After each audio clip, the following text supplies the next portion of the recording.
Yeah, what up, YouTube? It's your boy Zai. You already know, man. I know I've been on a sabbatical. I've been going through other stuff.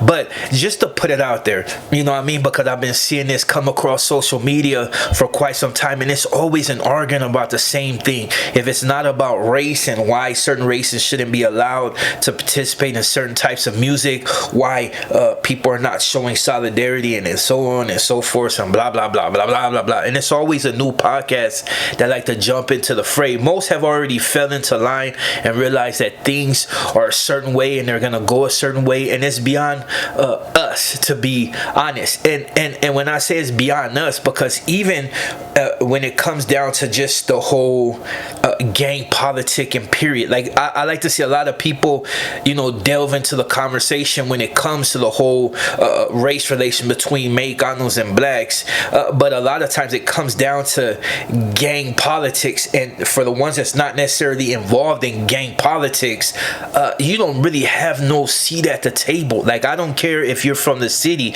Like, if you're not you know, somebody that's actually been busted or dealt with those situations personally, as far as somebody that's involved in the fray and know what is what, and not just going off regurgitated stuff that they heard on the internet, you don't have no seat at the table. You're essentially a non-affiliate, and you're not involved in the going-ons of what takes place on these streets and in prison. And like I try to tell people all the time, it's nothing really hot about being somebody that's been incarcerated, or somebody that has to go by certain politics, or certain people that have to deal with certain things. It's nothing hot about that, but it comes with the territory. Like, if you decide to get involved in this, you know what comes with the territory. I knew getting into a Hispanic gang exactly what was going to come with the territory, and people like to make all types of you know, whatnots. I heard a dude online say something along the line that any blacks that got into a Hispanic gang were obviously, you know, homosexual, which is kind of funny, and not even kind of funny, but I find it extremely funny seeing that when it comes down to it, you hear all those cases on one side. You never hear about another Southerner raping another Southerner, because it's not tolerated. And before I even go into that part of what I want to talk about, I'm going to delve into the other part, because it wasn't necessarily about that. That's just something else I've heard online, because I had conversation with people that felt like they knew the prison politics. Now, I don't mean to burst your bubble, but people like to talk about our alliances. Now, understand this: there's always going to be groups that you will not necessarily identify with, but you are thinking along the same lines, as far as, you know, you're dealing with real predators. And when I say real predators, because at one time the numbers were a lot different and things were going a lot different, so people had more of a predatory way of doing things, the outlook and everything. They were predatory towards their own, so it was only right to be, you know, according to their logic, to be predatory towards other races that they felt somewhat inferior when it comes down to the numbers. Now, this is not to get on here and slander nobody. It's just to put things in perspective. The whole reason why I brought this video up in the first place is because this particular podcast was talking about the fact that when Southerners or Mexicanos go to prison, why don't they, you know,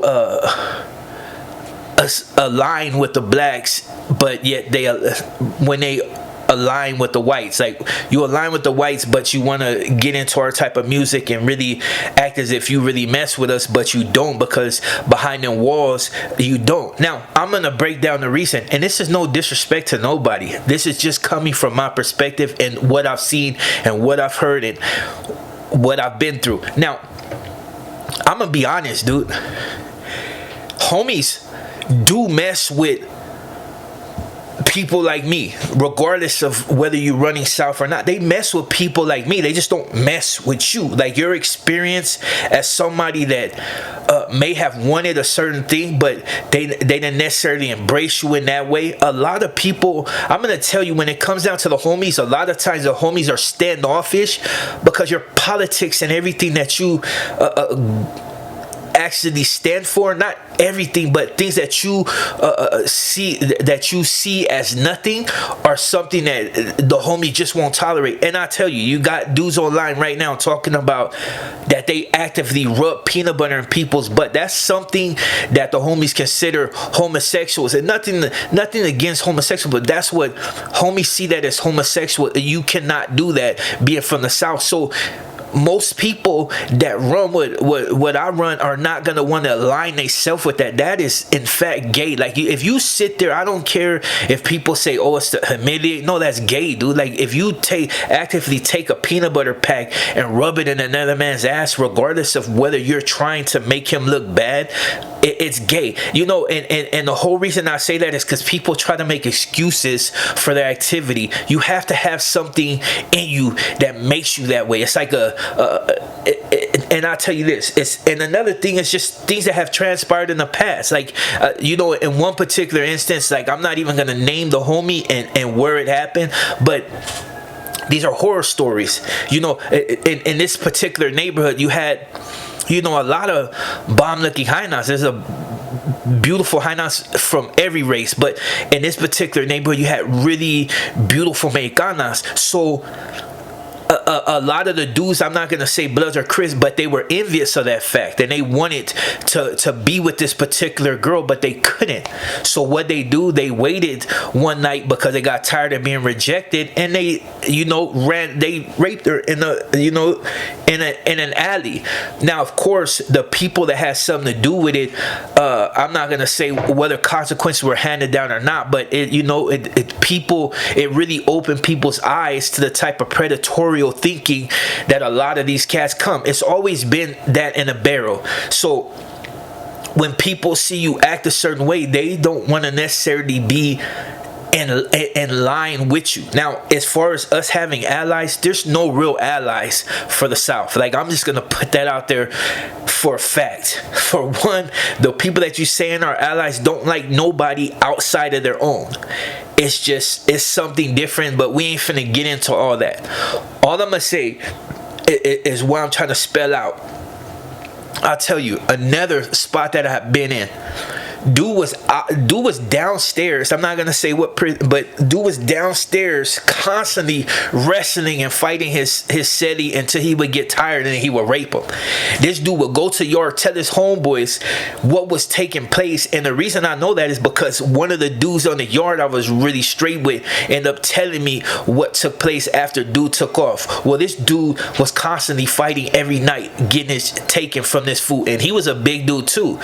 None of his homeboys did nothing. Nobody did nothing. It continued to happen. Fools are like, well, if you letting this fool take it, then you're just instead of, you know, getting together and putting holes in this dude, they chose that way of going about it. Another instant, I'm in the county jail. They trying to humiliate a fool in one of the modules. It starts off spanking the fool with chanclas and the rape. You see what I'm saying? And it was just because they felt like they needed to humiliate him. But that's all bull. If you take another man's ass, you're just gay. Like, it's just, there's nothing. If you enjoy watching another man get his ass taken, regardless whether he's enemies or not, that's just gay. Peanut butter in another man's ass is just gay. Those are the type of qualities that homies don't deal with, don't like it. You can't even punk another home. Like, if you punk, I'm gonna tell you this, dude, and this is just to put it in perspective. If you try to punk another homie in the state penitentiary or any of the county jails, you're gonna get got, dude. I don't care who you are, you're gonna get got. If you ain't the man, you're gonna get got, dog. Like, it's just what it is. They don't allow punky, they don't allow rape, they don't even allow chirujos on the yard, dude. Every time a chirujo has hit the yard, it's pressure to get him off or it's cracking. Like, it's just every spot that I've been on where them fools have came on the yard, they're gone. They don't last a day. I don't care who they say they're gonna run with, they're gone. The gavas, which is the whites, they don't allow it. The homies definitely don't allow it, and they ain't allowing anybody else to keep them on the yard. So These are the type of qualities that I'm talking about. And this is not everybody, because there's dudes that I deal with that really about the business, but I've been in spots where there was dudes that were rapists that was on the yard for years before I even got there, until they finally had a dude that was like, nah, it ain't happening, and went against grain, and they rushed this fool up off the yard. I don't need to go into prison, because I'm not here to, these can be open cases, so I'm not gonna go into all that. But all I'm saying is, like, when it's a track record, it's constantly the other side. Like, like, and it's just a fact. Like, and I'm sure a lot of fools can validate that it's the other side. When you're doing things of that nature and you're acting a certain way and you're constantly trying to bring your own down in a way to where it's just not like, they don't want to deal with you. And the cats that were on the podcast talking music and prison are two different things, dog. Hip hop may have been created by people that look like us, but at the end of the day, controlling it, no longer, dude. You can't control something that you don't own, dude. Like, you may have started it, but the people that are paying to hear it are either whites or Hispanics, dude.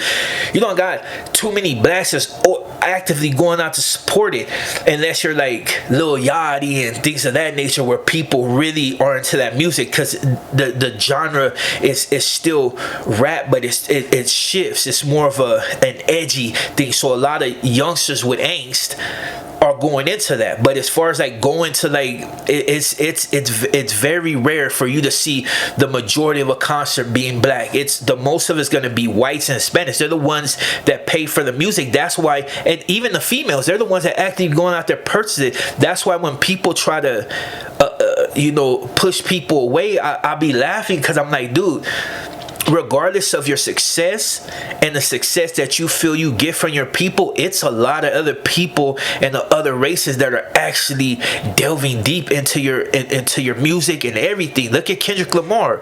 Do you know how many white content creators was really like breaking down? They were analyzing it to the point. You got so many different races that are just lit when it comes to music, dude. Like, their minds, they're calculating everything. They've immersed so far into the culture that they can pick it apart with minimum effort and be dead on. You know what I mean? They don't even be off. They be dead on point. Like, they'll pull other things that even the artists be sometimes like, man, like, that's crazy. Like, I was trying to, like, but you just brought that and a whole nother side out in the music. Like, it's crazy, dude. So that's why I be trying to tell dudes, like, it's not worth trying to exclude people. Yeah, people want to try to gatekeep. That's cool, like, to a certain extent. But if you see dudes really immersed in the culture and really about it, you have no choice but to open it up, dude. It's wrong to try to gatekeep something that even the cats that be like, oh, well, but you don't even do music, so why are you even gatekeeping in the first place? You're not paying 100 and some, 200 and some to go see this cat. It's that white dude, it's that Hispanic dude, it's that dude that came from a whole nother country just to go see. You're not supporting like that. So, you know what I mean? I'm not gonna say, oh, well, I'm not gonna go as far as like that one dude saying without Mexicanos, like, dude's career wouldn't be there, because that maybe in certain parts, but when it comes to like a lot of people, the whites are just as prevalent. It's just when you come to Los Angeles, the population of Mexicanos are just really are really deep. So that's why. But in other spots, it's different. Like, if you're not doing a certain style of music, most Mexicanos not even trying to hear you unless you like from Texas, and because they a whole different swag. But all I want to say, dude, is for the ones that said that on the podcast, like, I get where you're coming from, dude, but it's rules to it. That's like saying this.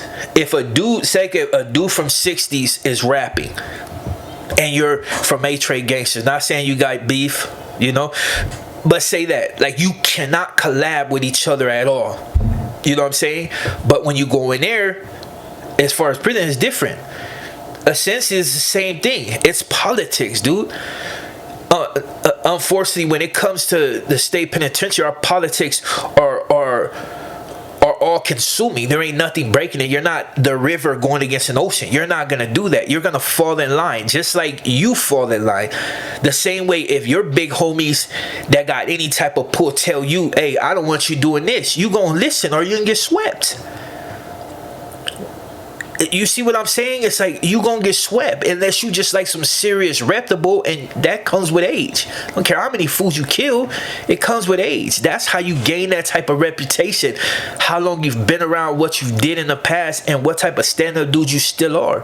Gangbanging in the whole is garbage. Now a lot of fools are telling, a lot of fools are informants. A lot of dudes got unsavory things on their jacket, and I'm not talking about tattletailing. I'm talking about worse than that. Like you rape and chesters and everything, and it's constantly coming out. You see what happens to homies, they gone. They don't kick it on the there's no protection. There's nobody's gonna be like, oh yeah, he can kick it. Nah, you're gone, dude. Like and that's why, dude. So it's not that McDonald's and homies don't mess with you. It's just certain ones don't mess with you. That's all it is. But they mess with other dudes. You got dudes that them in the 40s is tight. Like, and these dudes ain't nowhere near the 40s. You got dudes that got real love for Hoover, and they ain't nowhere near the Hoovers, but it's just they like something in them. They like that there's a certain gangsterism that reminds them of themselves. It's just everybody, even back in the days, dude, like I said, even in different blocks, you had Harbor City, you had the other dude from Harbor City, like these two, you had the Crips and you had the homies. Like you couldn't go in one without running into the other. Like it would be drama. And the same way, like when you would go to Wilmington, you go to Weedmont, you got the circles. In order to get to the fools from Waterfront, you got to go past the dudes from, you know what I mean? Eventually, whatever happened with them transpired. I don't know. Some of them end up in Lomita Village or whatever. But all I'm saying is this: some fools ain't gonna mess with you, but that's the way it is. Some blacks ain't gonna with you. Like no matter who you are and what type of energy you bring, they just ain't gonna, they don't like you, or maybe they don't like you, just don't align with their way of thinking, or they just, you got most blacks that got some type of real motion that don't deal with the vagabonds. They don't deal with you. That's why most of these podcasts are getting to with each other, because they don't like each other, dude. It's competition. And some fools had to stir up controversy in order to be valid. You know why in prison it ain't like that. There ain't no kumbayas. Like I've seen in the county where homies from Mata and dudes from 20s was really good, and I've seen dudes from 18 that was really good with these. You're good with who you're good with. Yeah, when it comes down to it and it thumps, we thump, dude. The same with Chris and Bloods. You dudes can be tight as hell, but you thump. Bloods, which I was surprising. Growing up, they didn't have there was no funk with each other, but them fools out actively knocking each other down. So it's like there's a lot of things that have changed, but if your homies say jump, you gonna jump. It's just what it is. It ain't nothing personal. It's business. I can tell you situations where you know what I mean? It's just business, dude. There ain't nothing personal. But yeah, all I say is rock with who rocks with you, and the ones that don't rock with you, get over it, dude. It's not that serious, dude. It's not that serious. And half the dudes talking ain't even nowhere, dude. They ain't got no careers. Nobody's playing their music. No, and if they ain't doing music, why are they even talking to them? It's weird, dude. Like, we know why things are the way it is. They don't need to be all on the internet. We know what it is. So that tired excuse of, oh yeah, it's because the whites ain't got nothing to do with it, dude. Half the fools don't like, we don't. It's just what it is. Like if you're a race that a lot of ain't even seeing eye to eye, it's just, you know what I mean? Whatever. But with that being said, I'm your boy Zod.